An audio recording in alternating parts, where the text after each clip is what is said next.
Hi everyone, this is Anam. Welcome to PhD jobs and admission. So आज का हमारा 19th lecture होगा on research methodology for your upcoming MUHS PhD entrance examination. So MUHS PhD entrance examination जैसे कि आपको पता है 30 एंड 31 ऑफ अगस्त को कंडक्ट करवाया जा रहा है, जिसके लिए हम रिसर्च मेथोडोलॉजी पर हमने लेक्चर सीरीज स्टार्ट कर चुकी है।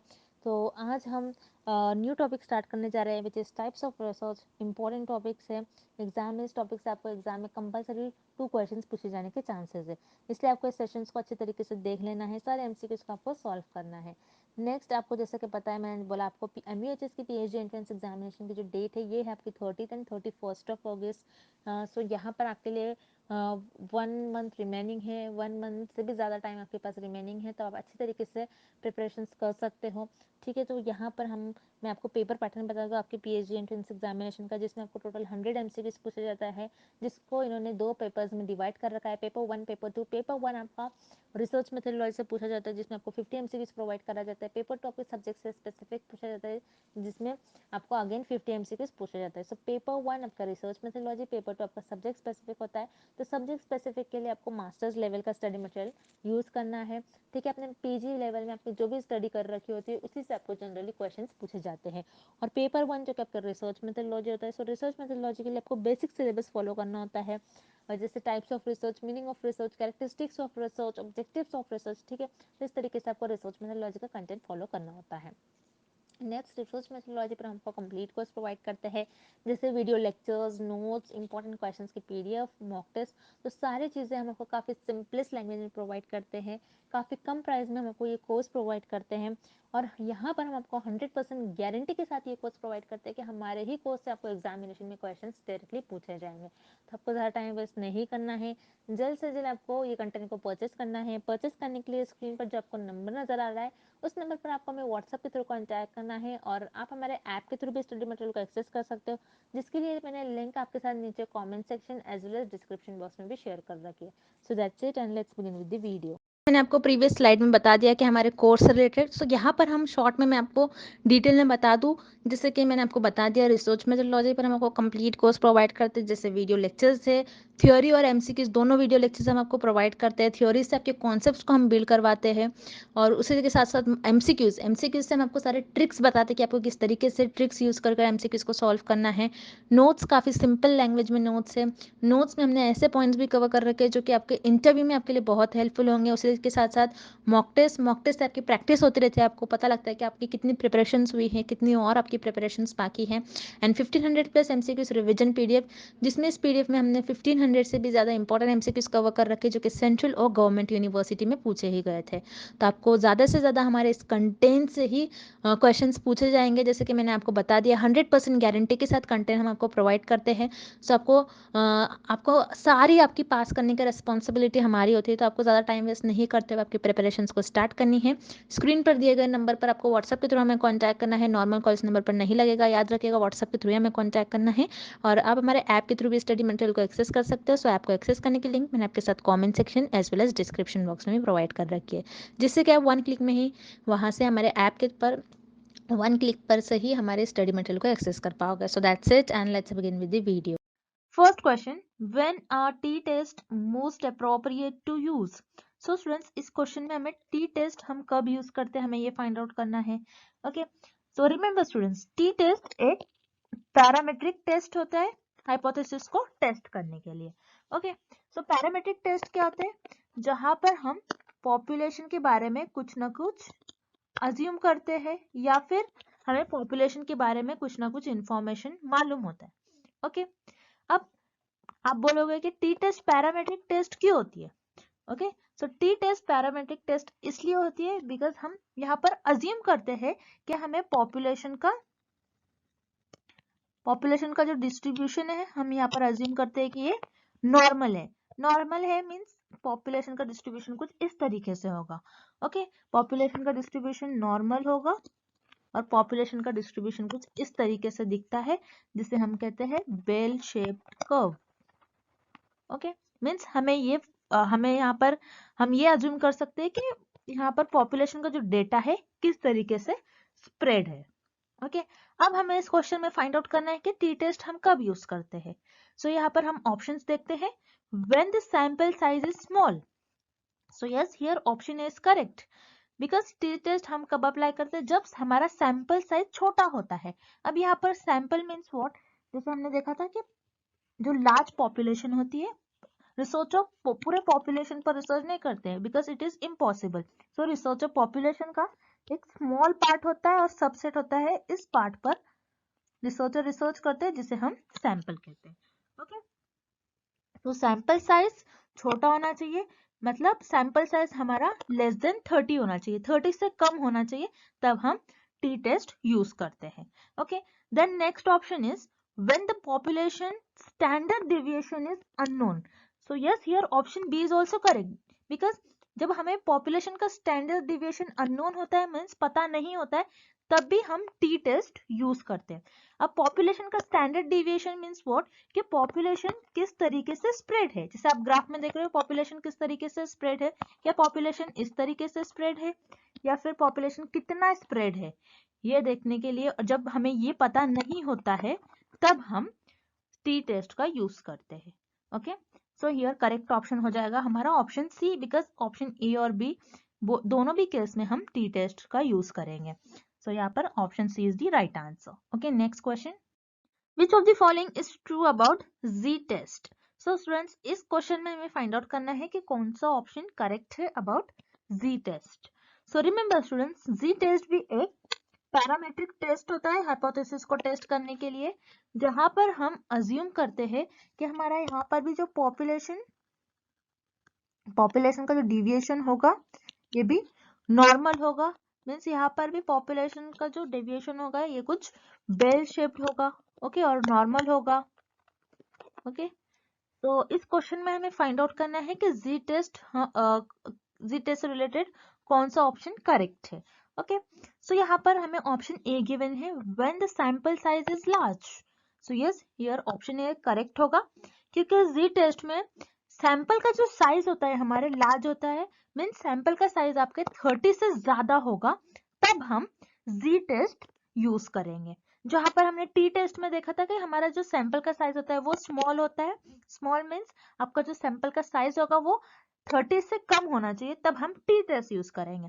जब हमारा सैंपल का साइज 30 से ज्यादा होगा तब हम जी टेस्ट यूज करेंगे। ओके, देन ऑप्शन बी हमें गिवन है, when the population standard deviation is known. Okay, अगर आपको स्टैंडर्ड डिविएशन पता होगा तभी आप जी टेस्ट यूज करेंगे। Okay, means standard deviation means what, कि यहाँ पर आपका जो पॉपुलेशन है, पॉपुलेशन का डेटा कितना स्प्रेड है, पॉपुलेशन आपकी कितनी स्प्रेड है, अगर आपको ये पता होगा तभी आप जी टेस्ट का यूज करोगे। सो यहाँ पर ऑप्शन बी जो है, ऑप्शन बी भी करेक्ट है about Z test. Then option C, use to compare population mean to sample mean. Again यहाँ पर ऑप्शन सी भी करेक्ट है। सो जी टेस्ट का हम यूज करते हैं पॉपुलेशन के मीन को और सैंपल के मीन को कंपेयर करने के लिए। सो हम जी टेस्ट में पॉपुलेशन का मीन और सैंपल का मीन क्यों कंपेयर करते हैं, बिकॉज ये देखने के लिए कि जो हमारा पॉपुलेशन है, पॉपुलेशन का मीन और जो सैंपल है, सैंपल का मीन कि सेम आ रहा है या नहीं, कि आपने जिस पॉपुलेशन का सैंपल लिया है वो क्या पर्टिकुलर उसी पॉपुलेशन का सैंपल था या नहीं, ये देखने के लिए हम जी टेस्ट में पॉपुलेशन के मीन को सैंपल के मीन से कंपेयर करते हैं। सो हियर ऑप्शन सी भी करेक्ट है अबाउट जी टेस्ट। तो यहाँ पर करेक्ट ऑप्शन हो जाएगा option D, all the above. Okay, next question, a company wants to test the effectiveness of a drug. For this, the company takes a placebo-fed group and the drug-prescribed group. Assume that the sample size is 20. Which of the following test would the company use to test the drug? So students, इस question में हमें एक example given है और इस example में ये given है कि कंपनी है, कंपनी को एक ड्रग की इफेक्टिवनेस को टेस्ट करना है। सो यहाँ पर इस कंपनी ने 20 लोगों का सैंपल लिया है, जहां पर रिसर्चर कुछ लोगों को ड्रग देंगे और कुछ लोगों को एक टॉफी प्रोवाइड करेंगे, ओके, जिसको हम प्लेसिबो बोलते हैं। तो यहाँ पर रिसर्चर को ये जानना है, ये टेस्ट करना है कि ये ड्रग का इफेक्टिवनेस क्या होगा, ड्रग लेने से कि कितने लोग क्योर हो रहे हैं। सो ये टेस्ट करने के लिए, इस हाइपोथेसिस को टेस्ट करने के लिए रिसर्चर किस टेस्ट का यूज करेंगे, हमें ये फाइंड आउट करना है। सो यहाँ पर जैसे कि स्टूडेंट्स इस क्वेश्चन में हमें गिवन है कि सैंपल साइज जो है 20 है। सो रिमेंबर स्टूडेंट्स, जब भी हमारी सैंपल साइज लेस देन 30 होती है, तो यहाँ पर लेस देन 30 है, 20 गिवन है हमें, और हमें स्टैंडर्ड डिविएशन गिवन नहीं होता है, तो इस केस में हम टी टेस्ट को अप्लाई करते हैं। ओके, सो यहाँ पर रिसर्चर इस ड्रग को टेस्ट करने के लिए टी टेस्ट का यूज करेंगे। That's why here option B is the right answer, T test. Okay, next. A teacher wants to compare the IQ of students in her math class, the sample, to students in the other math classes throughout the district. The population standard deviation is 48. Which test will the teacher use? So students, इस question में again हमको एक example given है और हमें find out करना है ये एग्जाम्पल को और इस हाइपोथेसिस को टेस्ट करने के लिए टीचर किस टेस्ट का यूज करेगी। ओके, सो यहाँ पर एग्जाम्पल में हमें ये गिवन है कि एक टीचर है, उस टीचर को स्टूडेंट्स के आईक्यू लेवल को कंपेयर करना है। सो यहाँ पर टीचर ने उन्हीं के स्टूडेंट्स जो कि मैथ्स क्लास के स्टूडेंट्स है, उन्हीं के स्टूडेंट्स को लिया है विच इज सैंपल, और डिस्ट्रिक्ट के मैथ्स स्टूडेंट्स को लिया है विच इज पॉपुलेशन। सो यहाँ पर टीचर जो कि रिसर्चर है ये कंपेयर कर रही है between population and the sample. Okay, और हमें एक इम्पोर्टेंट इंफॉर्मेशन दी गई है इस क्वेश्चन में कि पॉपुलेशन का जो डेविएशन है ये 48 है। This is very important. जब भी हमको पॉपुलेशन का स्टैंडर्ड डेविएशन गिवन होता है, सो इस केस में हम जी टेस्ट का यूज करेंगे। सो यहाँ पर टीचर इस हाइपोथेसिस को टेस्ट करने के लिए जी टेस्ट का यूज करेगी। So here option A is the right answer, Z test. Okay, moving on to the next question. Which of the following is true about ANOVA test? So friends, इस question में हमें find out करना है कि ANOVA test से related हमें किस option में करेक्ट इंफॉर्मेशन गिवन है। सो यहाँ पर एनोवा टेस्ट भी एक पैरामीट्रिक टेस्ट होता है हाइपोथेसिस को टेस्ट करने के लिए। ओके, सो एनोवा टेस्ट में भी हम अज्यूम करते हैं कि पॉपुलेशन का जो डिस्ट्रीब्यूशन है वो नॉर्मल होगा, मीन्स पॉपुलेशन का डिस्ट्रीब्यूशन कुछ इस तरीके से दिखेगा। ओके, जो कि बेल शेप्ड कर्व होता है। सो यहाँ पर इस क्वेश्चन में अगेन हमको फाइंड करना है कि एनोवा टेस्ट से रिलेटेड कौन से ऑप्शन में हमें करेक्ट ऑप्शन इंफॉर्मेशन गिवन है। ओके, सो यहाँ पर ऑप्शन ए में हमें गिवन है कि ANOVA test stands for analysis of variance. So yes, it is correct. Remember, ANOVA test का फुल फॉर्म होता है एनालिसिस ऑफ वेरिएंस, जहां पर वेरिएंस का मतलब होता है variance which is equal to standard deviation का स्क्वायर होता है।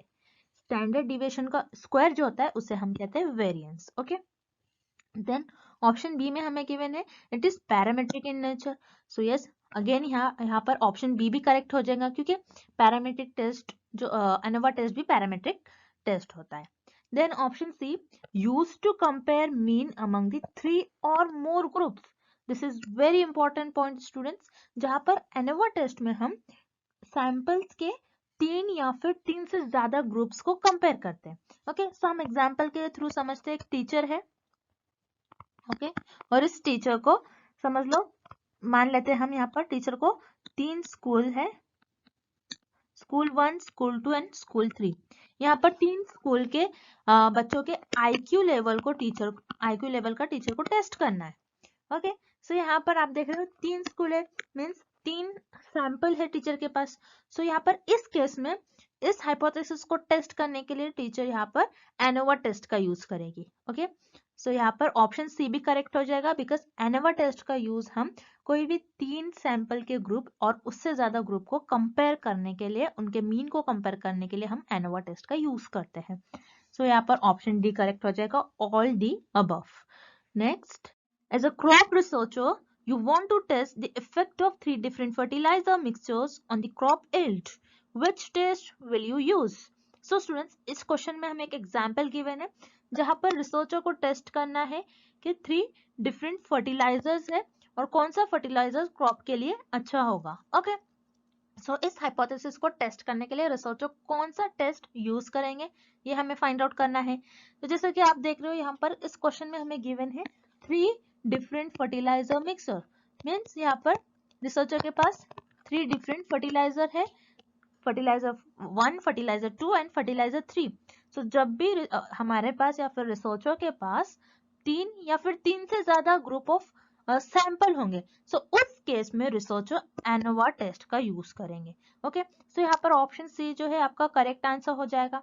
देन यहाँ पर ऑप्शन ए एंड बी है जी test and T test.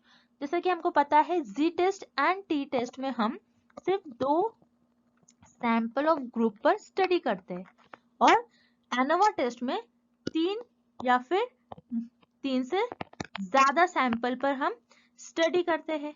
Okay, सो हम ये कह सकते हैं कि एनोवा टेस्ट जो है ये Z test and T test का एक्सटेंशन है। Okay, ANOVA group is extension of Z test and T test. Okay, so yes, इस क्वेश्चन में हमारे पास 3 डिफरेंट फर्टिलाइजर्स है। सो यहाँ पर 3 हमारे पास 3 डिफरेंट सैंपल ग्रुप्स है। दैट्स व्हाई हम इस टेस्ट को और इस हाइपोथेसिस को टेस्ट करने के लिए एनोवा टेस्ट का यूज करेंगे। So here option C is the right answer, ANOVA test. Next question, given the following hypothesis first, testing the relationship between shoe brand Nike, Adidas, Saucony, Hoka and the race finish times in a marathon. Second hypothesis, testing the relationship between shoe brand, runner age group, junior, senior, masters and race finishing times in a marathon. Which test would the researcher use to test this hypothesis? So students, इस question में हमें 2 hypothesis given है। सो इन hypothesis को test करने के लिए researcher किस test का यूज करेंगे, हमें ये फाइंड आउट करना है। सो यहाँ पर जैसे कि आप देख रहे हो हाइपोथेसिस फर्स्ट एंड सेकंड में हमें शू ब्रांड्स गिवन है, जहाँ पर डिफरेंट शू ब्रांड्स गिवन है, जैसे नाइक, एडिडास, सॉकेनी, होका।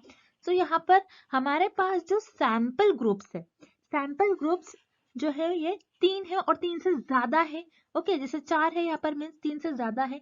जब भी हमारे पास सैंपल ग्रुप 3 से ज्यादा होते हैं तो हमें पता है उस केस में हम एनोवा टेस्ट यूज करते हैं। ओके, सो यहाँ पर तो ये श्योर है कि इन हाइपोथेसिस को टेस्ट करने के लिए रिसर्चर एनोवा टेस्ट का यूज करेंगे। Okay, so remember student, this is very important. ANOVA test के भी 2 टाइप्स होते हैं। फर्स्ट टाइप होता है वन वे एनोवा टेस्ट और the second is 2 way ANOVA test. One way ANOVA test में आपके पास सिर्फ एक इंडिपेंडेंट वेरिएबल होता है और 2 वे एनोवा टेस्ट में आपके पास 2 इंडिपेंडेंट वेरिएबल होते हैं। ओके, सो यहाँ पर जैसे कि आप देख रहे हो फर्स्ट हाइपोथेसिस में आपको गिवन है कि आपको ये फाइंड आउट करना है testing the relationship between shoe brand and race finish time. So यहाँ पर आपका इंडिपेंडेंट वेरिएबल होगा शू ब्रांड। ओके, और डिपेंडेंट वेरिएबल होगा रेस फिनिश टाइम। बिकॉज हमें ये देखना है कि कौन से ब्रांड का अगर हम शूज पहनते तो हम जो रेस है उसको जल्दी कम टाइम में हम फिनिश कर सके। ओके, तो यहाँ पर शू ब्रांड आपका इंडिपेंडेंट होगा और रेस फिनिश टाइम आपका ये डिपेंडेंट वेरिएबल होगा। सो यहाँ पर वन वे एनोवा टेस्ट में हम सिर्फ और सिर्फ एक ही इंडिपेंडेंट वेरिएबल लेते हैं। ओके, सो यहाँ पर हाइपोथेसिस 1 आपका क्या हो जाएगा, one way ANOVA test. So यहाँ पर हाइपोथेसिस फर्स्ट को टेस्ट करने के लिए researcher one way ANOVA test का यूज करेंगे। अब 2 वे एनोवा टेस्ट क्या होता है, जहां पर आपके पास 2 इंडिपेंडेंट वेरिएबल हो। ओके, सो यहाँ पर आप देख रहे हो testing the relationship between shoe brand. Okay, so यहाँ पर आपके पास एक इंडिपेंडेंट वेरिएबल क्या हो गया, शू ब्रांड। ओके, ये फर्स्ट वेरिएबल हो गया आपका independent and the second independent variable is runner age group. Okay, यहाँ पर रनर एज ग्रुप भी आपको गिवन है जो कि आपका सेकेंड इंडिपेंडेंट वेरिएबल होगा। तो यहाँ पर आप क्या कर रहे हो, शू ब्रांड और रनर एज ग्रुप जो कि आपका इंडिपेंडेंट वेरिएबल, उनका इफेक्ट देख रहे हो कि रेस फिनिशिंग टाइम पर क्या हो रहा है। तो यहाँ पर भी आपका जो रेस फिनिशिंग टाइम है, रेस फिनिशिंग टाइम, ये आपका डिपेंडेंट वेरिएबल हो गया। ओके, तो जैसे कि आप देख रहे हो हाइपोथेसिस सेकंड में आपके पास 2 इंडिपेंडेंट वेरिएबल्स है। तो जब भी आपको 2 इंडिपेंडेंट वेरिएबल गिवन होंगे सो उस केस में आप 2 वे एनोवा टेस्ट का यूज करेंगे और उस हाइपोथेसिस को टेस्ट करने के लिए आप 2 वे एनोवा टेस्ट का यूज करेंगे। सो यहाँ पर फर्स्ट हाइपोथेसिस को आपको टेस्ट करने के लिए आप वन वे एनोवा टेस्ट का यूज करेंगे, बिकॉज यहाँ पर एक ही इंडिपेंडेंट वेरिएबल है विच इज शू ब्रांड। और सेकेंड हाइपोथेसिस को टेस्ट करने के लिए रिसर्चर यहाँ पर टू वे एनोवा टेस्ट का यूज करेंगे, बिकॉज यहाँ पर टू इंडिपेंडेंट वेरिएबल है which are shoe brand and runner age group. Okay, so यहाँ पर करेक्ट आंसर हो जाएगा आपका option A, one way ANOVA for first and two way ANOVA for second hypothesis. Okay, next question, chi square test is, so इस question में हमें काय square test क्या होता है ये फाइंड आउट करना है।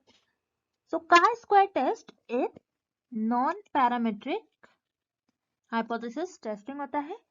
सो यहाँ पर हम अज्यूम करते हैं कि पॉपुलेशन का जो डिस्ट्रीब्यूशन होता है, पॉपुलेशन का डिस्ट्रीब्यूशन यहाँ पर नॉर्मल नहीं होता है। Okay, this is very important. Chi square test में पॉपुलेशन का जो डिस्ट्रीब्यूशन हम अज्यूम करते हैं वो नॉर्मल नहीं होता है। ओके, अब इस क्वेश्चन में हमें फाइंड आउट करना है काय स्क्वायर टेस्ट क्या होता है। So chi square test, here option is the right answer, because chi square test ये एक नॉन पैरामीट्रिक हाइपोथेसिस टेस्ट होता है। Then option B, used to compare observe result with expected result. So here option B is also correct, because chi square test का हम use करते हैं observe result और expected result को compare करने के लिए।